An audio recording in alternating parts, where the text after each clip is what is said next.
Ya hemos visto el tipo abstracto de los diccionarios, ¿vale? Un diccionario pues no es más que una colección de pares clave-valor pensado para realizar de manera eficiente búsquedas a partir de una clave. También hemos visto una manera de implementar estos diccionarios, que es utilizando árboles binarios de búsqueda. Bueno, pues en esta serie de vídeos que viene a continuación vamos a introducir una nueva forma de implementar los diccionarios, que es mediante las tablas de dispersión o tablas hash. Bueno, pues vamos a empezar, obviamente, explicando qué es una tabla hash. Pues bien, ¿qué es una tabla hash? Pues es una estructura de datos para almacenar colecciones de datos no secuenciales. ¿Qué significa que no sean secuenciales?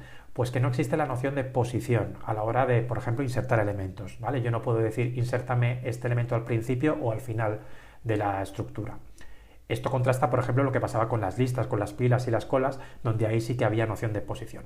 Pues bien, aquí no tenemos esa noción y un ejemplo de este tipo de colecciones pues son los diccionarios y los conjuntos que ya hemos visto. Ahí solo teníamos un método insert para insertar elementos, sin especificar ninguna posición. Pues bien, una tabla hash utiliza como mecanismo de almacenamiento un array unidimensional de un tamaño predeterminado n, que preferentemente es un número primo, por motivos que luego os comentaré. Entonces, a cada una de las posiciones de este vector de tamaño n se le denomina o bien cajón o en inglés pues se suele utilizar la terminología bucket. Vale, pues una tabla hash se basa en la noción de función hash. Una función hash es una función que me transforma una clave en un número entero. Es decir, independientemente del tipo de claves que yo tenga, pues sean enteros o sean strings, yo voy a tener que buscar una manera de convertir esas claves a números enteros. ¿Por qué? Porque el número que me devuelva la función hash va a determinar la posición del vector en la cual yo voy a almacenar esa clave. A veces esa función hash me va a devolver un número que es mayor que el número de cajones que yo tengo en mi vector. No pasa nada, pues luego buscaremos alguna manera de ajustar eso. Bueno, pues el siguiente paso va a ser cómo transformar las claves en enteros, es decir, qué tipo de funciones hash puedo yo manejar. En el caso particular en el cual pues las claves son números enteros o números naturales, pues entonces tengo suerte, porque mi función hash es trivial, directamente es aplicar la identidad y ya está. En el caso en el cual mis claves son cadenas de texto, pues entonces ya me tengo que buscar una fórmula un poco más complicada y yo puedo utilizar, por ejemplo, la fórmula que veis aquí. ¿Vale? Imaginamos que la cadena que recibo de entrada pues es una cadena que tiene longitud n, pues entonces yo tendría los códigos de cada uno de los caracteres, cada uno de ellos multiplicado por una potencia de un número p, que preferentemente pues también es un número primo. Normalmente p se suele utilizar pues 31, en el caso de que el rango de mis caracteres pues sean las letras minúsculas. Si también quiero considerar las mayúsculas y las minúsculas, pues puedo utilizar 53, que es lo que se utiliza por ejemplo en el alfabeto inglés, o 131 si yo quiero considerar pues un número mayor de caracteres. Bueno, pues el siguiente paso que uno se plantea es cómo implemento esto en C++, porque yo tengo que implementar una función hash. Dices, bueno, pues vale, pues para eso están las funciones de C++. Pero no es tan fácil. ¿Por qué? Porque aquí necesitamos una función que se comporte de forma distinta en función de si recibe un entero o una cadena. Es decir, no solo necesito una función polimórfica que me admita tanto enteros como cadenas, como cualquier otro tipo de datos que yo defina, sino que además me va a tener que calcular una cosa u otra en función de lo que reciba.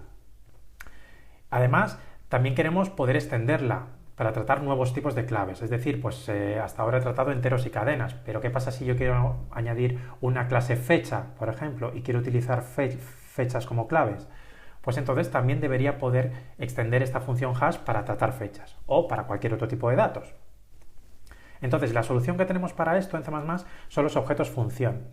Os recuerdo que los objetos función eran instancias de clases que sobrecargan el operador paréntesis.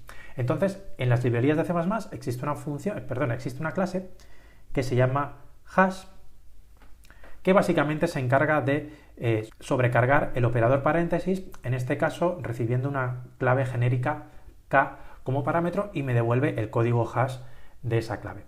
Fijaos que aquí no hay implementación, directamente solo estoy declarando ese método. Pues bien, C++ me permite tener implementaciones particulares de una plantilla para tipos de datos concretos. Por ejemplo, si yo quiero implementar la clase anterior para el caso particular en el cual el tipo k es el tipo de los enteros, entonces yo tendría que hacer una cosa tal que así, ¿vale? Declaro la clase hash del mismo nombre, pero particularizada para los enteros. Y en este caso, pues defino la sobrecarga del operador paréntesis. En este caso, k es un entero, entonces, pues en este caso, como ya he dicho que utilizaba la función identidad, pues devuelvo la misma clave que yo recibo. En el caso de las cadenas, ¿vale? Pues en este caso la clase es hash aplicada a las cadenas, el operador paréntesis, recibe una cadena, y entonces aquí pues no hago más que aplicar la fórmula que os he comentado anteriormente. Bueno, pues ahora lo que tengo son objetos función. Aquí, por ejemplo, hint es de tipo hash aplicado a int, y hint, como es un objeto función, pues sobrecarga el operador paréntesis y por tanto yo puedo llamar a hint pasándole el 24. En este caso, pues aplicaría la función identidad y me devolvería 24. Lo mismo con las cadenas. hstr es un objeto función de la clase hash aplicado a string y yo lo puedo llamar con cadenas. Entonces, bueno, si yo ejecuto este programa, pues me va a devolver el código hash de cada uno de los datos que yo he pasado en cada una de las llamadas. Bueno, pues ya dicho todo esto, vamos a conocer el mecanismo que utilizan las tablas hash. Y vamos a comenzar con la inserción. Supongamos que yo quiero insertar una entrada en un diccionario donde la clave de la entrada que yo quiero insertar es k. Y mi tabla hash supongamos que tiene n posiciones. Bueno, pues en primer lugar voy a calcular el código hash de esa clave, es decir, h de k. Ese código hash me puede devolver un número cualquiera, entonces voy a calcular el resto de la división de ese código hash entre el número de posiciones que yo tengo. Como sabéis, el resto me va a devolver un número entre 0 y n-1. ¿Vale? Entonces, supongamos que i es el resultado de esa operación. Bueno, pues entonces ahora tengo que insertar el par en la posición iésima del vector. Es decir, pues yo lo insertaría ahí. Vale, pues ahora pasamos a la búsqueda. Yo quiero buscar la entrada que tenga como clave k. Bueno, pues entonces hago lo mismo. Calculo el código hash de la clave, hago el módulo n y eso me devuelve la posición en la cual yo tengo que buscar. Y voy a comprobar que la clave que busco es la clave que tengo yo aquí. Entonces, en el caso de que sea así, no tengo más que devolver el valor asociado a esa clave. Bueno, pues ahora vamos a ver una serie de ejemplos. Supongamos que el número de posiciones que yo tengo es 13, es decir, desde la 0 hasta la 12.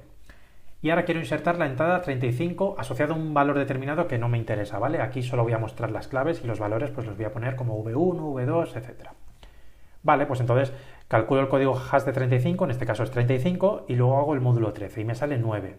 Es decir, yo tengo que insertar la entrada en la posición 9 del vector.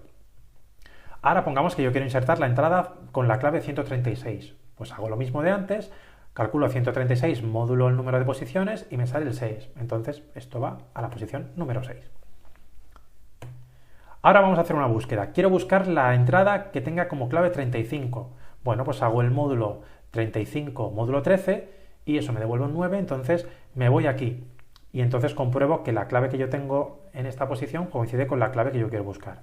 Vale, pues entonces ya he encontrado la clave, devolvería en este caso el valor v1.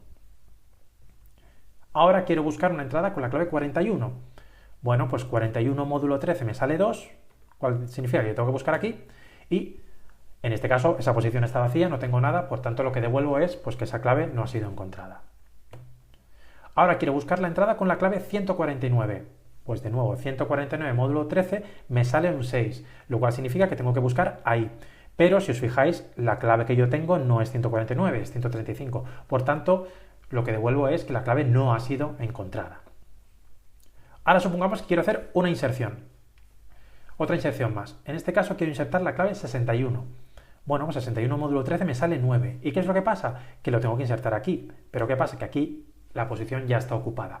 Y tampoco puedo sobreescribirla porque en algún momento voy a querer leer la clave 35 o podría querer leerla otra vez. Entonces tampoco puedo sobreescribirla.